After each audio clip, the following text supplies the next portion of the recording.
What is up, ladies and gentlemen? My name is Lungile. Welcome to the Ironheart Podcast, the podcast about film, TV, and advertising. Okay, today we have a really interesting topic. We are talking about how to market yourself as a creative freelancer. If you work in the creative industry and you are a freelancer, listen up, and this is for you. Okay, so everyone who is a freelancer wants their phone to never stop ringing. They want to be busy all the time. They want to be billing, working with the biggest brands, and they want to live a good life. But that is not so simple. If you have been freelancing for a while, you might know that when you freelance, you don't really work every day, you don't work every week. Sometimes you go for months without work. And in order to counter this, you have to be marketing yourself consistently all the time. I am a freelancer, but I don't like to call myself a freelancer anymore. I like to position myself as a business owner, but this can apply to you if you have a creative business or you still refer to yourself as a freelancer.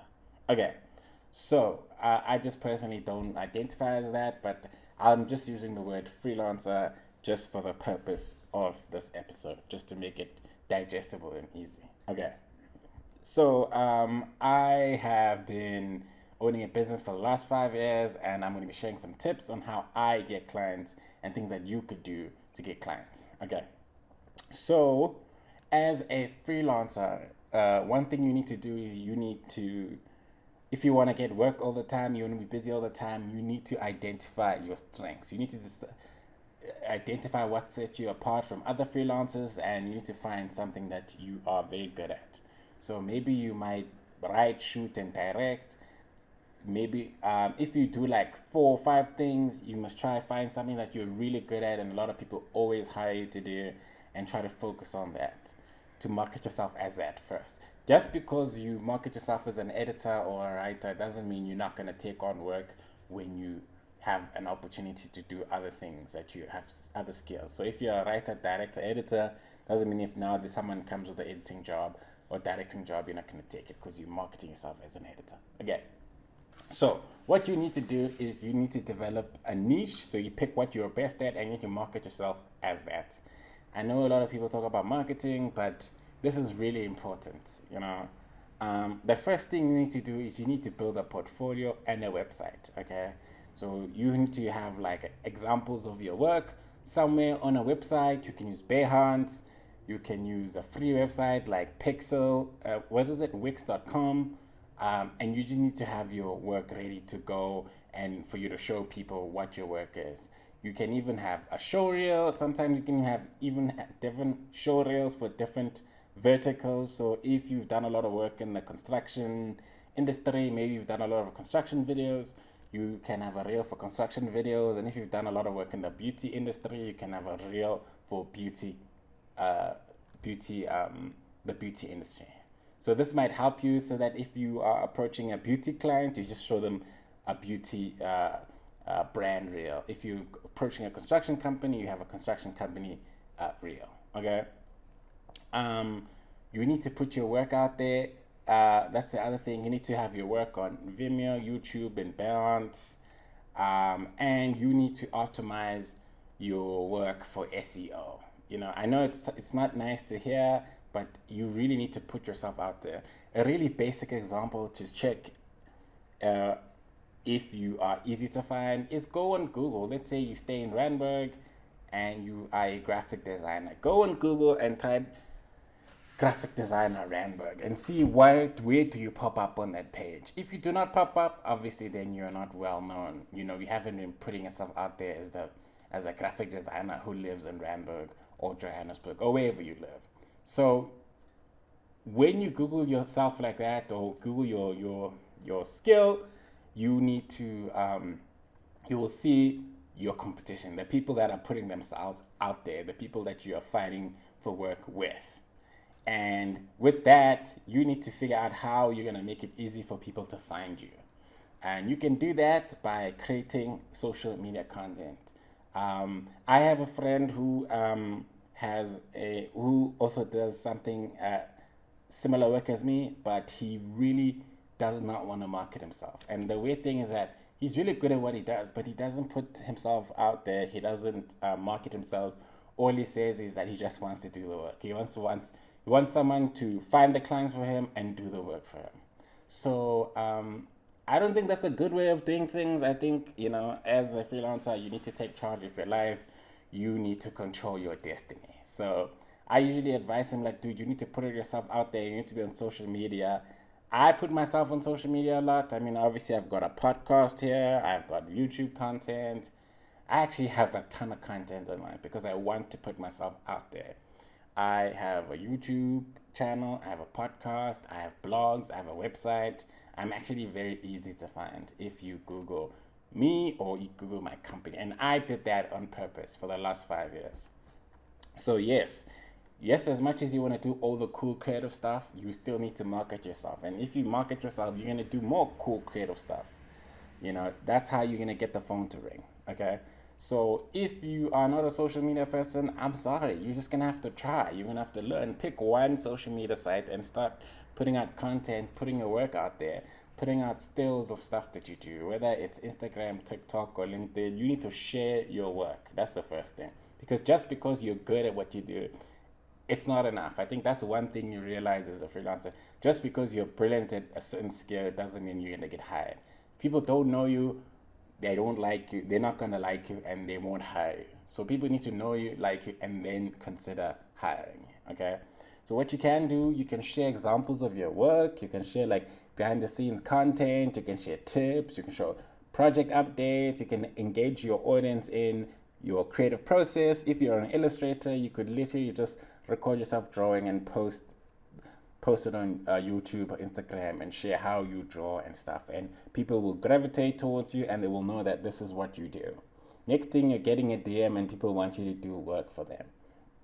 I know other people that are creatives in the film and TV industry in Joburg. They make a lot of sketch comedy and it has no relation to what they do, but like that's how they get themselves out there, and a lot of people always talk about them and they're always sharing their content. And that's one way of getting your name out there.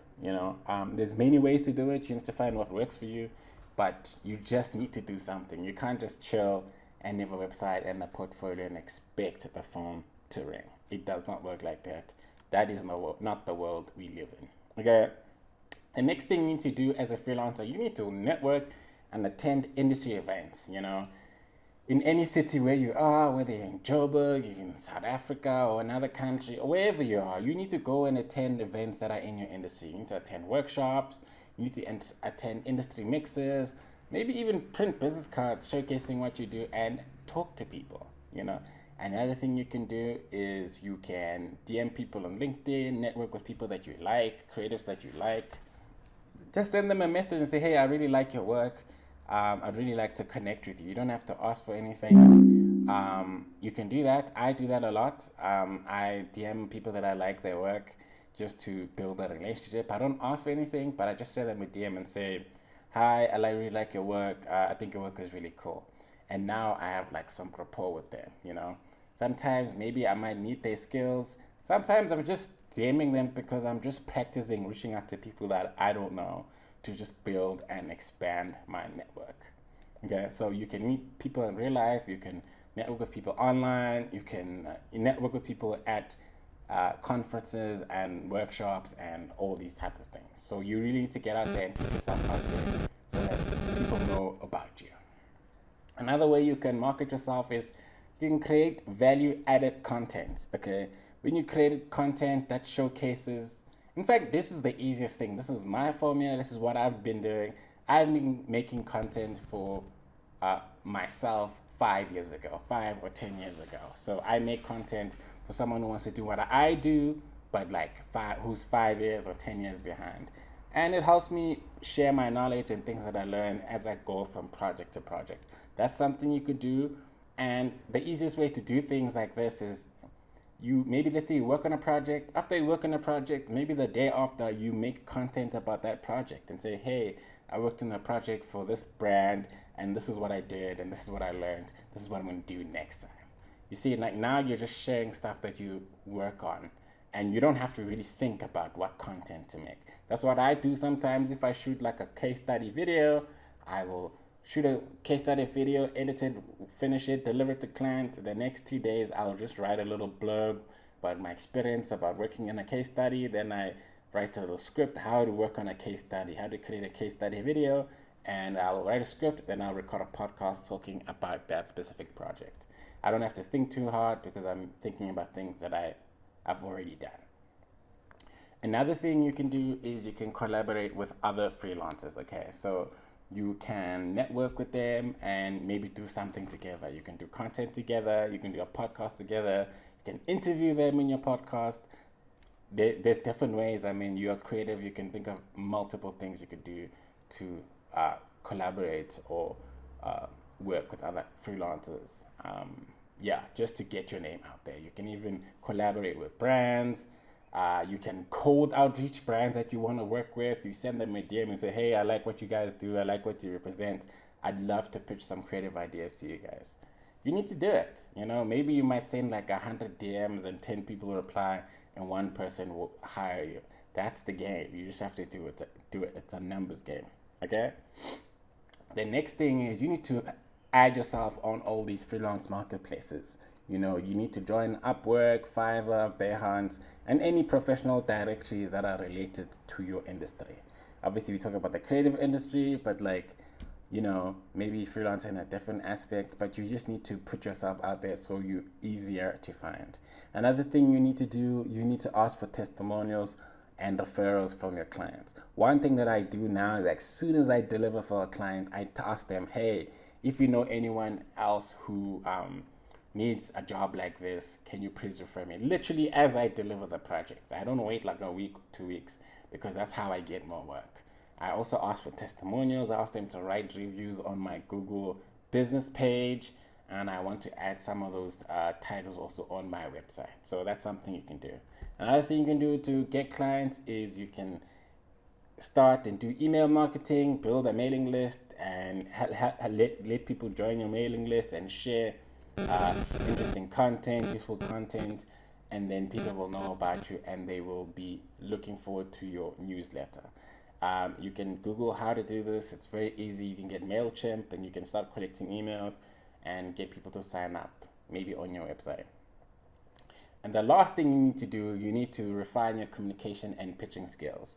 So you need to be able to define what you do in like 2 to 3 minutes. If you're in an event, you can literally practice at home, or you can write down what you do and always have that in your head. So if you meet someone maybe at an event or you're shopping and you meet someone who you could help and ask you, what do? You can tell them, I do this for this type of clients. And that can help you pitch yourself better without actually getting into too much detail. And then maybe people will hire you.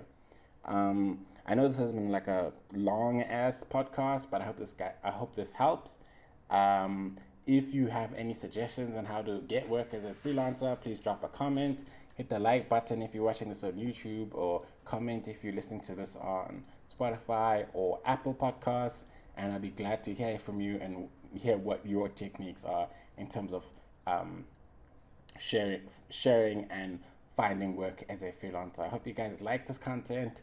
Hope it's helpful, and I will see you guys in the next video. Okay, cool. Peace out.